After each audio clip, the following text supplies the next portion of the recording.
शब्द के लिए तो मैं इतने दूर से नहीं आया हूं।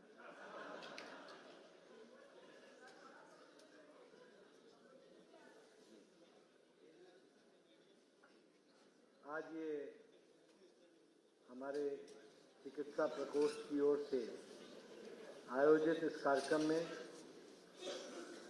हमारे भारत सरकार के मंत्री और मेरे संसद में मेरे साथी श्री संजय सेठ जी और यहाँ के वो लोकप्रिय सांसद भी हैं, राज्यसभा में मेरे साथी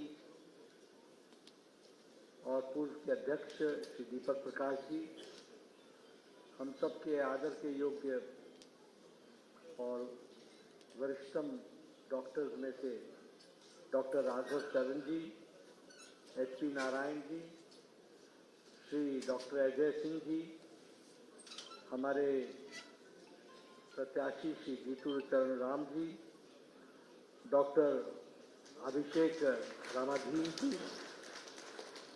जिन्होंने अभी स्वागत वक्तव्य रखा, समरीलाल जी हमारे MLA और हमारे वरुण साहू जी महानगर के अध्यक्ष, सम्मानित मंच और यहाँ हमारे मेडिकल फ्रेटर्निटी से जुड़े हुए हमारे डॉक्टर बंधु जो लंबे अरसे से इस प्रोफेशन से जुड़े हैं, ऐसे हमारे सज्जन वृंद, मीडिया के मेरे साथी, प्रिंट मीडिया और इलेक्ट्रॉनिक मीडिया के मेरे साथी, सबसे पहले तो मैं आप सबका अभिनंदन करता हूं कि आप सब लोग इतने व्यस्त समय में से समय निकालकर आप सब लोगों ने इस कार्यक्रम में शिरकत की, इस कार्यक्रम में भाग लिया और जिस गर्मजोशी के साथ आपने अब मेरा अभिनंदन किया है, इसके लिए मैं विशेष करके आपका धन्यवाद।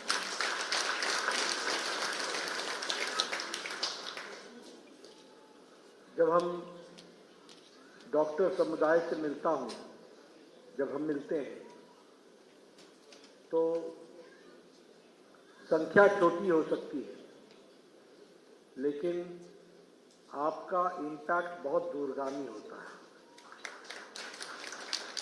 इसलिए आप सब लोग विशेष हैं और आपके द्वारा कही गई बात वो समाज में बहुत दूर तक जाती है, एम्प्लीफाई होती है। इसलिए मैं ये अपना सौभाग्य मानता हूँ कि आज आप सबसे बातचीत करने का मुझे मौका मिला है। तो आप सब लोग जब समाज में इन बातों को रखते हैं तो उसको एक जस्टिफिकेशन भी मिलता है, क्रेडिबिलिटी भी मिलती है और वो एम्प्लीफाई होता है, समाज सब दूर जाने में सुविधा होती है। इसलिए मैं विशेष धन्यवादी हूँ कि आज मुझे आप सबके साथ बातचीत करने का मौका मिल रहा है। अभी अभिषेक जी अपने वक्तव्य में बता रहे थे कि हेल्थ में ये हुआ है। मैं ये कहना चाहूँगा कि सिर्फ हेल्थ ही में नहीं हुआ है, सारे देश में सर्वांगीण विकास, all round development, all sectors, all sections of the society, सबकी मर्म को समझ करके, उसकी तकलीफ को समझ करके उसको मजबूती देने का काम मोदी जी की सरकार ने पिछले 10 सालों में किया है। और इसलिए मैं विशेष धन्यवादी हूं कि आपने एक नया रिकॉर्ड कायम किया कि एक 60 साल बाद तीसरी बार लगातार किसी सरकार को आप लाए तो वो मोदी जी की सरकार है। और यह अपने आप में भारत को प्रगति की ओर ले जाने में बहुत कारगर सिद्ध हो रहा है, लाभकारी सिद्ध हो रहा है, बेनिफिशियल सिद्ध हो रहा है, क्योंकि the reins of the power of the country is in the right hand. Bharat की सत्ता सही व्यक्ति और सही पार्टी के पास है। और फिर मैं ये कहने के लिए नहीं कह रहा हूं, हमारा लोग खिल्ली उड़ाते थे, बदल रहा है देश, अच्छे दिन, बहुत सी बात बोलते थे। आज उनके मुंह पर ताला लग गया, क्योंकि देश बदल गया। और देश बदल गया यानी हर दृष्टि से अब इसको देखने का नजरिया बदल गया। ये हम सबको समझना चाहिए। और जब मैं ये बात कहता हूं तो चाहे आप इंफ्रास्ट्रक्चर में ले लीजिए, in the last 10 years 19 lakh crore rupees have been spent only on infrastructure, only on infrastructure. Highways, roadways, 4-lane, 6-lane, corridor, industrial corridor, greenfield corridor. Development की एक जिसको कहा जाए एक नई छलांग भारत ने लगाई है। Could you imagine that there will be a greenfield corridor starting from Varanasi, crossing Ranchi and going straight to Calcutta? ये हो रहा है, इस पर काम चल रहा है। 2556 किलोमीटर की नेशनल हाईवे रांची झारखंड में बनी। आपने देखा होगा underpath, overbridge, elevated road, bypass. बताइए, एक तस्वीर बदलती हुई दिखती है कि नहीं दिखती? कभी सोचा था कि जमशेदपुर का एयरपोर्ट कमीशन होगा? कभी सोचा था कि देवघर का एयरपोर्ट कमीशन होगा?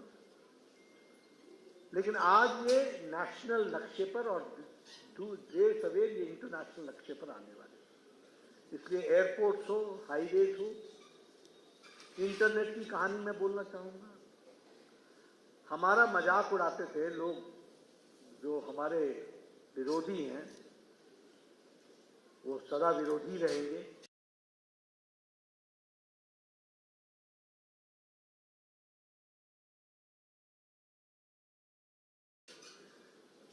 वो कहते थे इंटरनेट की क्या जरूरत है, ये तो अनपढ़ देश है। देखो सोच, सीधी मेंटालिटी, ये तो अनपढ़ देश है, यहां वाईफाई लेके क्या करेंगे, यहां इंटरनेट लेकर के क्या करेंगे, what will be the use. प्रधानमंत्री मोदी जी ने ऑप्टिकल फाइबर गांव तक पहुंचाई। आज 2.5 लाख पंचायत गांवों में और 1.5 लाख पंचायतों में आज कॉमन सर्विस सेंटर है और वहां से इंटरनेट से नौजवान अपनी सारी एप्लीकेशन ऑनलाइन कर रहा है। ये फर्क है। मुझे मालूम नहीं कि आप लोग कितना गांव घूमते हैं, लेकिन मैं आपको गांव की तस्वीर बताता हूं। गांव की तस्वीर क्या है कि एक महिला गांव में सर पर घास का पुल्ला, घास का बोझा उठाई हुई है और दूसरे हाथ से मोबाइल से हंसते हंसते फोन करते हुए जा रही है। ये तस्वीर आज भारत में हमको देखने को मिल रही है। आज आपका सब्जी वाला भी QR कोड से पेटीएम से पेमेंट ले रहा है। क्या ये बदली हुई भारत की तस्वीर नहीं है क्या? ये नए पैमानों को तय नहीं कर रही है क्या? इसलिए इंफ्रास्ट्रक्चर, इंटरनेट, पोर्ट्स की अगर मैं कहानी कहूं तो आज अगले 5-7 साल में भारत की मैक्सिमम शिप को कंटेन करने की और उसको पोर्ट्स पर अनलोड लोड करने की कैपेसिटी में भारत आगे बढ़ चलेगा। यह परिस्थिति आकर के खड़ी हुई। इसलिए इंफ्रास्ट्रक्चर की दृष्टि से देखा जाए तो बहुत बहुत काम हुआ है। अब मैं अगर इकोनॉमी की बात करूं, अमेरिका की इकोनॉमी डमाडोल है, यूरोप की इकोनॉमी मुसीबत में है, ऑस्ट्रेलिया की इकोनॉमी प्रॉब्लम में है, जापान की इकोनॉमी प्रॉब्लम में है, चीन बताता नहीं है लेकिन उसकी प्रॉब्लम में है। आज अगर कोई ब्राइट स्पॉट है, और ये हम नहीं कर रहे हैं, ये इंटरनेशनल मॉनेटरी फंड बोल रहा है कि अगर कोई ब्राइट स्पॉट है तो that is India. And we have defeated whom? In 2014, we were in 11th position in economy. In 2019, we became 5th position, and we overtook whom? Britishers, who ruled us for 200 years. उनको पछाड़ करके आज हम 5वें number पर। और समय दूर नहीं है, आपने तीसरी बार प्रधानमंत्री मोदी जी को बनाया है। भारत तीसरे नंबर की अर्थव्यवस्था बनेगा, थर्ड लार्जेस्ट इकोनॉमी बनेगा ईयर वर्किंग में। और इसी के साथ साथ मैं ये भी कहना चाहता हूं कि आज हम नहीं कह रहे हैं, आज दुनिया बोल रही है कि भारत के 25 करोड़ लोग बीपीएल से, बिलो पॉवर्टी लाइन से, गरीबी की रेखा से आज वो ऊपर उठ गए हैं। They are out of BPL. कितनी संख्या है? 25 करोड़ लोग। और आईएमएफ बोलता है कि एक्सट्रीम पॉवर्टी, अति गरीबी भारत में अब 1% से भी कम रह गई है, लेस देन 1%। और ये कैसे हुआ है? ये इसलिए हुआ है कि 80 करोड़ की जनता को भारत आज 5 किलो गेहूं, 5 किलो चावल, 1 किलो दाल हर महीने हर व्यक्ति को दे रहा है। 80 करोड़। और आपके यहाँ की संख्या 41 लाख है, जिनको मोदी जी 5 किलो गेहूं, 5 किलो चावल, 1 किलो दाल दे रहे हैं। 11 करोड़ 78 लाख लोगों को हर चौथे महीने किसानों को 2,000 रुपए दिया जा रहा है और साल का 6,000 रुपए दिया जा रहा है। आज किसान को कोई भी अपनी बीज खरीदना हो, कोई और कुछ खरीदना हो, उसके लिए उसकी व्यवस्था की जा रही है। और लगभग 3 लाख करोड़ रुपए 11 करोड़ 78 लाख किसान को दे दिया गया है। यह आंकड़े मैं इसलिए बता रहा हूं आपको कि you see the size, you see the number, कि कितने लोगों को ये व्यवस्थाएं की गई। आयुष्मान भारत जिसकी चर्चा अभी अभिषेक जी कर रहे थे, आयुष्मान भारत 55 करोड़ पीपल, 12 करोड़ 36 लाख फैमिलीज को 5 लाख रुपए का हेल्थ कवर हर साल उनके हेल्थ कवरेज के लिए दिया जा रहा है। आज आयुष्मान भारत का फर्क क्या पड़ा है मैं बताऊं आपको। जहां जहां आयुष्मान भारत अच्छे तरीके से लागू हुआ जिस स्टेट में, वहां गरीब लोगों ने अपना उधार बैंक में क्रेडिट से वो मुक्त हो गए, उन्होंने अपना क्रेडिट क्लियर कर दिया। पहले गरीब आदमी के यहां अगर किसी का बाईपास करना हो तो वो व्यक्ति बाईपास हो जाता था। बुजुर्ग बोलता था मेरी चिंता मत करो, बच्चे की पढ़ाई की फीस दो, मैं ऐसे ही जी लूंगा। टेढ़े घुटने लेकर के घूमता था। आज गंभीर बीमारी से लड़ने के लिए आज 5 लाख रुपए उनको दिया जा रहा है और हम लोगों ने तय किया है।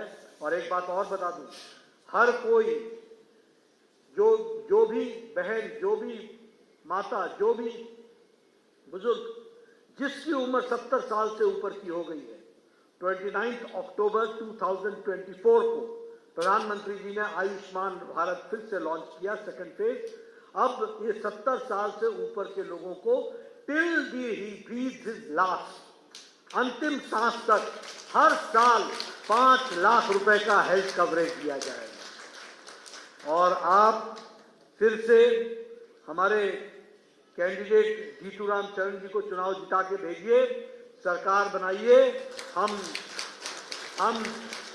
झारखंड में 10 लाख रुपए सालाना हेल्थ कवरेज देंगे, 10 लाख रुपए।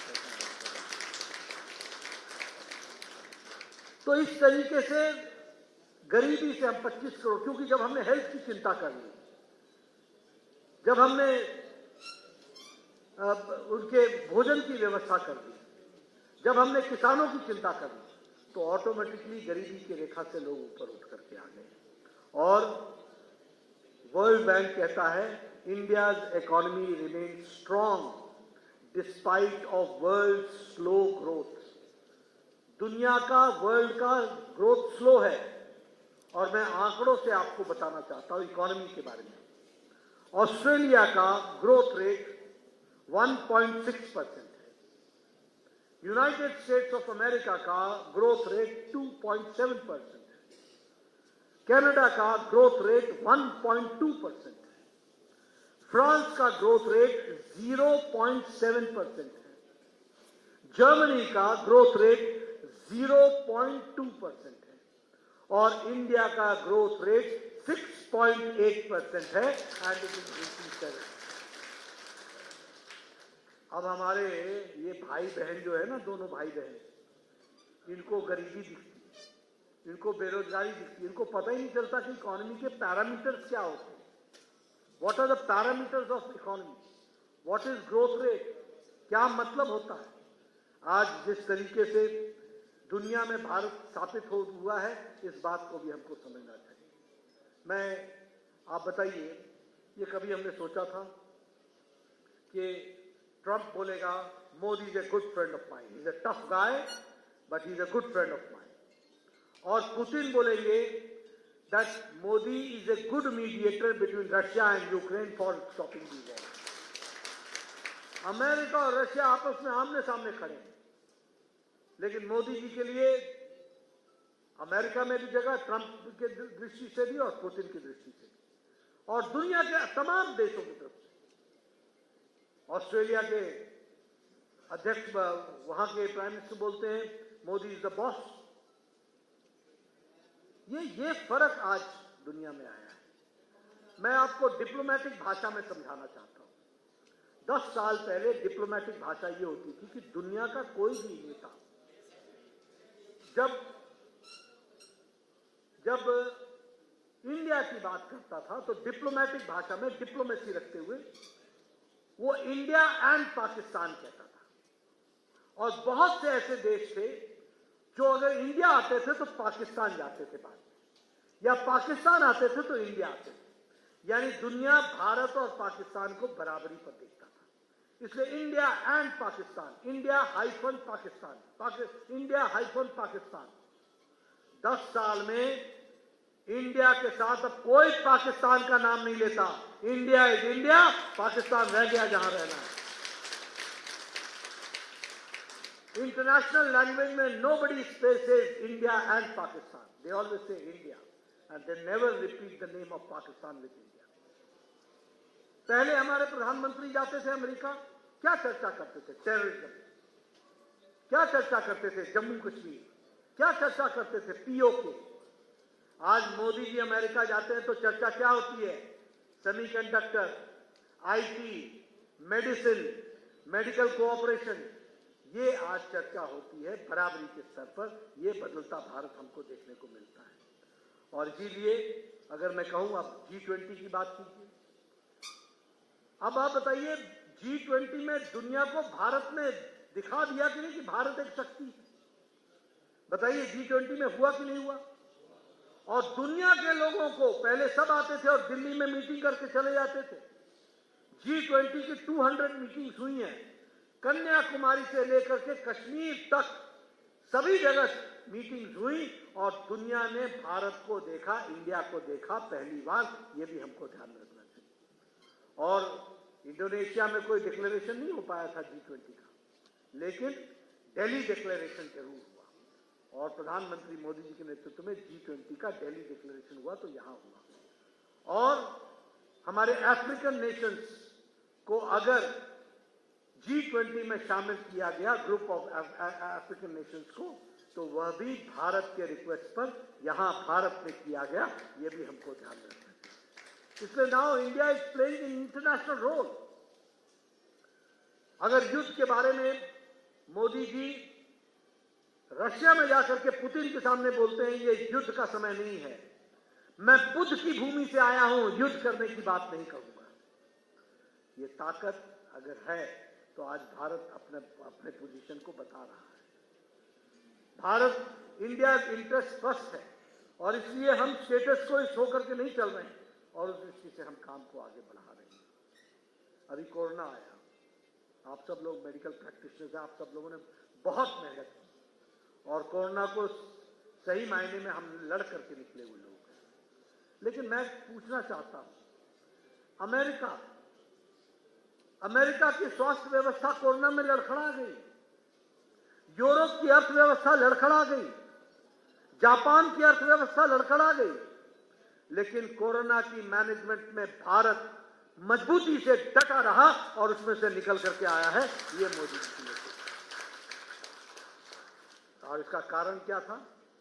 मोदी जी ने सिर्फ सरकार ही नहीं लड़ी, मोदी जी की सरकार ही, मोदी जी ने समाज को भी लड़ने के लिए तैयार किया। ये जनता कर्फ्यू, ये लॉकडाउन। आपको मालूम है यूरोप में स्ट्राइक हुआ है लॉकडाउन पर। अमेरिका में लोगों ने लॉकडाउन मानने से इनकार कर दिया, लेकिन भारत में प्रधानमंत्री मोदी जी ने भारत को जोड़ा और सारा भारत कोरोना से लड़ने के लिए तैयार हुआ। और इस कारण से पहले जनता कर्फ्यू और फिर बाद में लॉकडाउन, और लॉकडाउन 100% सफल रहा। और इसी लॉकडाउन के दौरान भारत को लड़ने के लिए प्रधानमंत्री जी ने तैयार किया। जहां आईसीयू बेड नहीं थे वहां बेड्स दी, जहां ऑक्सीजन की व्यवस्था कमी थी वो की, जहां हमारे को अन्य व्यवस्थाएं दवाइयों की कमी थी वो भी की गई। और हमने कोरोना से लड़ने के लिए जब हम तैयार हो गए तो हमने लॉकडाउन हटाया। और उस समय मोदी जी ने क्या कहा था? पहले लॉकडाउन लगाते समय कहा, जान है तो जहान है।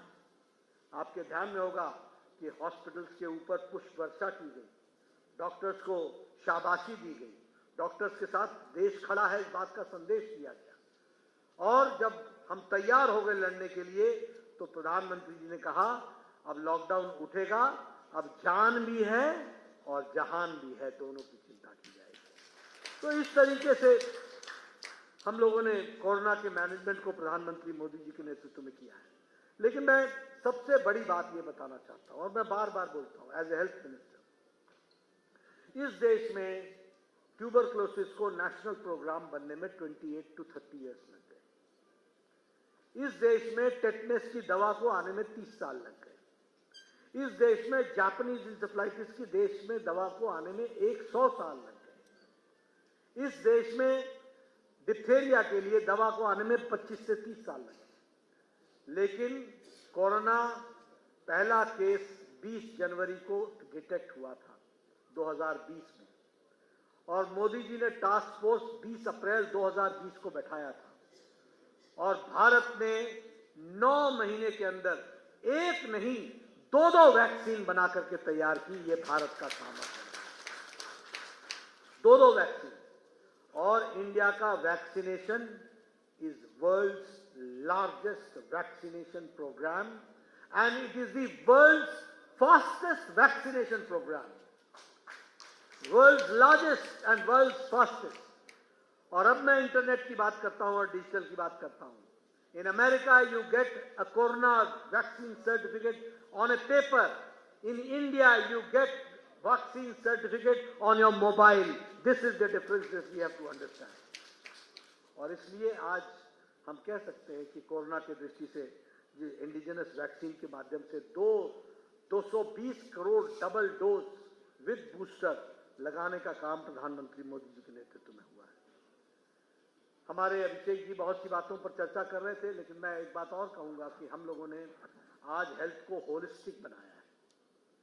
जब आप लोग स्टूडेंट होंगे तो सारा जोर क्यूरेटिव पर था, क्योर करने पर था। आज हमने होलिस्टिक बना दिया है। Now the health policy is preventive, promotive, curative, rehabilitative and palliative. हमने होलिस्टिक बनाया है। और इसलिए अगर हमने टर्शरी हेल्थ केयर की चिंता की, अगर हमने सेकेंडरी हेल्थ केयर की चिंता की है, तो हमने सबसे ज्यादा आज प्राइमरी हेल्थ केयर की चिंता की है। और प्राइमरी हेल्थ केयर को हम आगे बढ़ाने का प्रयास कर रहे हैं। और इसीलिए और हम हेल्थ को एक्सेसिबल और अफोर्डेबल भी बनाने के लिए पूरी ताकत लगा करके काम कर रहे हैं। और इसलिए अवेयरनेस को हम बढ़ा रहे हैं। मैं यहाँ 2014 में 6 all India Institute of Medical sciences थे, आज 22 all India Institute of Medical sciences हैं, और जिसमें आपके झारखंड का देवघर भी आता है। मैं डॉक्टर भाइयों से एक बात जरूर कहना चाहूंगा कि I am very seriously concentrating on the bringing up of the all India Institute of Medical sciences. मैंने एक बात कही है कि मैं all India Institute of Medical sciences की क्वालिटी को मैं कॉम्प्रोमाइज नहीं करूंगा। और इसलिए अगर दिल्ली के एम्स को 60 में बंद करके अगर 80 में उसकी प्रतिष्ठा हुई, तो अगर 5-7 साल 10 साल यहां भी लग जाएंगे तो लगाया जाएगा। लेकिन आने वाले समय में अब कोई झारखंड का पेशेंट अगले 7 साल के बाद वो दिल्ली ना जाए, उसकी व्यवस्था झारखंड में हो जाए, इस बात की हम चिंता करें। और world class state of art हमने All India Institute of Medical Sciences बनाए। 22 ऑपरेशन मॉडल और ऑपरेशन थिएटर बनाए। सारे ऑपरेशन थिएटर की teaching through television, through cameras आपको क्लासरूम में बड़े बड़े स्क्रीन पर दिखेगा। मोस्ट मॉडर्न एजुकेशन देने का प्रयास हो रहा है और मोस्ट मॉडर्न ऑपरेशन थिएटर्स बनाए और उसी के साथ साथ ओपीडी आईपीडी की व्यवस्था भी की है। हम फैकल्टी भी बहुत अच्छा ग्रो कर रहे हैं और झारखंड को एक बहुत नायाब उपहार प्रधानमंत्री मोदी जी ने दिया है, इस बात को हमको ध्यान में रखना चाहिए। और 22 मेडिकल इंस्टीट्यूट, एक ऑल इंडिया मेडिकल साइंसेज को बनने में 1400-1500 करोड़ रुपए लगते हैं और अब जो नए बन रहे हैं उसमें 1800-2000 करोड़ लगेंगे। लेकिन सबसे बड़ी बात यह है कि हर all India Institute of Medical sciences का रिकरिंग खर्चा 2000 करोड़ रुपीस पर एनम पड़ेगा। उसके लिए हम तैयार हुए हैं। ये आप समझिए कि हम किस तरीके से क्वालिटी को इनहांस करने में लगे हैं और उस दृष्टि से काम को आगे बढ़ा रहे हैं। अभी अभिषेक जी ने आपको बता दिया, एक समय में 387 मेडिकल कॉलेजेस थे, आज 766 मेडिकल कॉलेजेस हैं। 125% का मेडिकल सीट्स का इंक्रीज हुआ है। पीजी में 127% का मेडिकल सीट्स का इंक्रीज हुआ है। एंड वी आर कमिटेड, इस साल हमने 1000 मेडिकल सीट्स बढ़ाई है और हम 10,000 मेडिकल सीट्स बढ़ाई है और हम 75,000 मेडिकल सीट्स 5 साल में बढ़ाने वाले हैं और इसके लिए हम काम कर रहे हैं। इस तरीके से देखिए, एक समय था जब चर्चा होती थी ब्रेन ड्रेन। नीति निर्धारकों के दिमाग की चिंता कीजिए। आज हम कह रहे हैं we are not only taking care of India, we are taking care of the world. हम दुनिया की चिंता कर रहे हैं और हम इसलिए डॉक्टर बनाने में कोई कसर नहीं छोड़ेंगे। साथ में पैरामेडिक्स भी हम उसी लेवल पर ले जाएंगे ताकि दुनिया भी और देश की हम सेवा कर सके। इसके लिए हम काम कर रहे हैं।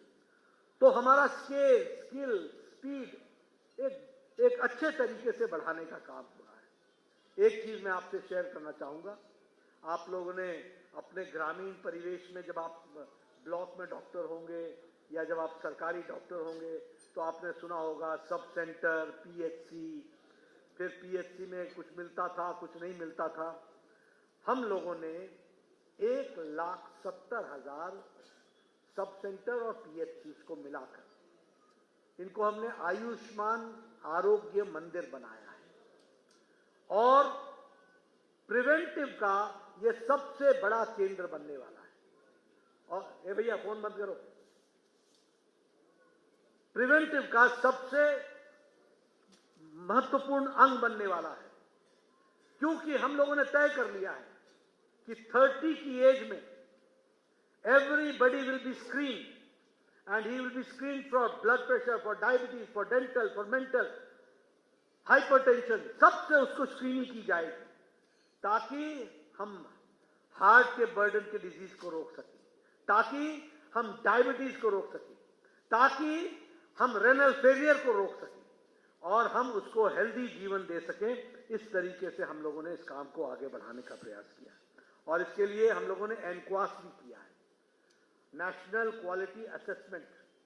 हम नेशनल क्वालिटी असेसमेंट कर रहे हैं, यानी सिर्फ ये पीएचसीज नहीं होंगी, इन पीएचसीज में, इन सब सेंटर्स में क्या क्या व्यवस्था की गई है, क्या क्या चीजें रखी गई है, कौन कौन से ट्रीटमेंट्स और कौन कौन से टेस्ट हो रहे हैं, कौन कौन से टेस्ट करने की व्यवस्था कर दी गई है और उस दृष्टि से इसको आगे बढ़ाने का काम किया गया है।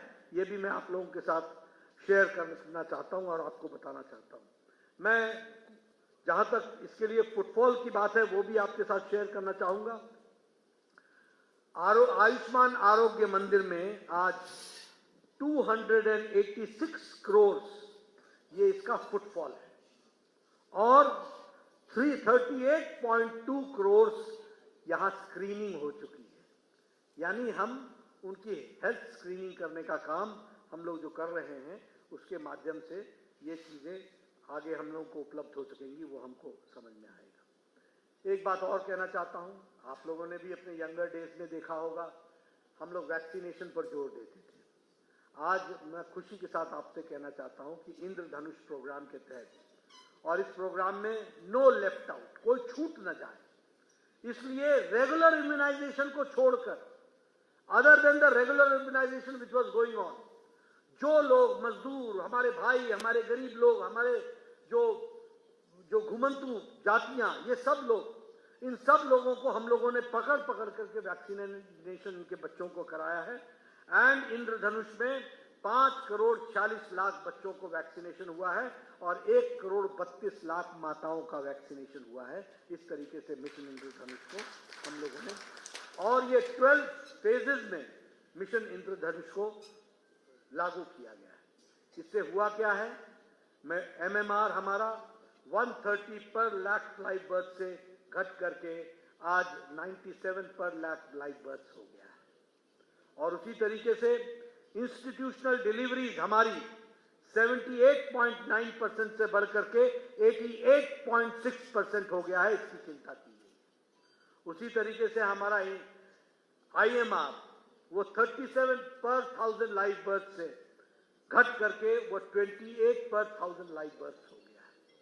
यानी हम पैरामीटर्स में हर एक में हम इंप्रूव करते हुए आगे बढ़ने का प्रयास कर रहे हैं।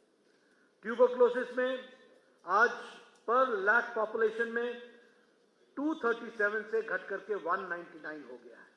और हम ट्यूबरक्लोसिस एलिमिनेशन में पूरी ताकत से लगे हुए हैं। हम 2027-25 तक हम लोगों ने तय किया था। कोरोना में थोड़ा सा हमारा समय गया है, हम उसको कवर करके ट्यूबरक्लोसिस को हम पूरा करने का प्रयास करेंगे। जन औषधि केंद्रों के माध्यम से हमारे गरीब लोगों को दवा मिल सके, इस बात की व्यवस्था की गई है। और जब मैं आयुष्मान भारत की बात करता हूं, तो आयुष्मान भारत ने कॉमन मैन को आज बहुत बड़ा सशक्तिकरण दिया है। और जब ये 29 अक्टूबर से लागू हुआ है, मैं आप सब से कहूंगा कि आप सब लोग जो भी हॉस्पिटल रन कर रहे हो, जो भी लोग कर रहे हो, आप आयुष्मान भारत से जुड़िए। 6 करोड़ हम लोगों ने माताएं बहनों को जो 70 साल से ऊपर की उम्र के हैं, उनको भी हम 5 लाख रुपए का हेल्थ कवर दे रहे हैं। और यहाँ हमारी सरकार आएगी, हम 10 लाख रुपए का हेल्थ कवर देंगे और आयुष्मान भारत को देंगे। आज हम लोगों ने 5 मेडिकल कॉलेज खोले हैं। दुमका, हजारीबाग, हमारे पलामू, चाईबासा, कोडरमा, और आगे हम लोगों ने 10 नए मेडिकल कॉलेजेस खोलने का तय किया है। और ये मेडिकल कॉलेजेस जब खुलेंगे 75,000 सीट तो हम पूरा करेंगे ही। और उसी तरीके से सुपर स्पेशलिटी ब्लॉक हमने धनबाद को भी दिया और जमशेदपुर को भी दिया। और ये सुपर स्पेशलिटी ब्लॉक 250 करोड़ रुपए के ईच के बने हैं। और 7 स्पेशलिटीज की, सुपर स्पेशलिटीज की आज वहां पर चिकित्सा शुरू हो गई है। उस बात को भी हमको ध्यान में रखना चाहिए। अब जब हम झारखंड की बात करें तो हमारा IMR यहाँ पर 34 से घट करके 25 हो गया है। और झारखंड के हम अंडर 5 मोर्टालिटी रेट की बात करें तो वो 44 से घट करके 27 हो गया है। इसलिए झारखंड की भी स्वास्थ्य के दृष्टि से स्वास्थ्य जगत में एक परिवर्तन आया है। मैं बहुत से आंकड़े आपके सामने रख सकता हूं, लेकिन मैं एक ही बात आपको बताने आया हूं कि मोदी जी की सरकार रिस्पॉन्सिबल गवर्नमेंट है। मोदी जी की सरकार रिस्पॉन्सिव गवर्नमेंट है। मोदी जी की सरकार प्रोएक्टिव गवर्नमेंट है। मोदी जी की सरकार प्रो पीपल गवर्नमेंट है। और इसलिए आप बताइए, इतने दिनों से आप सिंगल इंजन पर उड़ रहे हैं, डबल इंजन चाहिए कि नहीं? आप बताइए, डबल इंजन चाहिए कि नहीं? 4 साल में, 5 साल में हेमंत जी ने क्या कर दिया बताइए? नक्सलिज्म बढ़ा कि नहीं बढ़ा?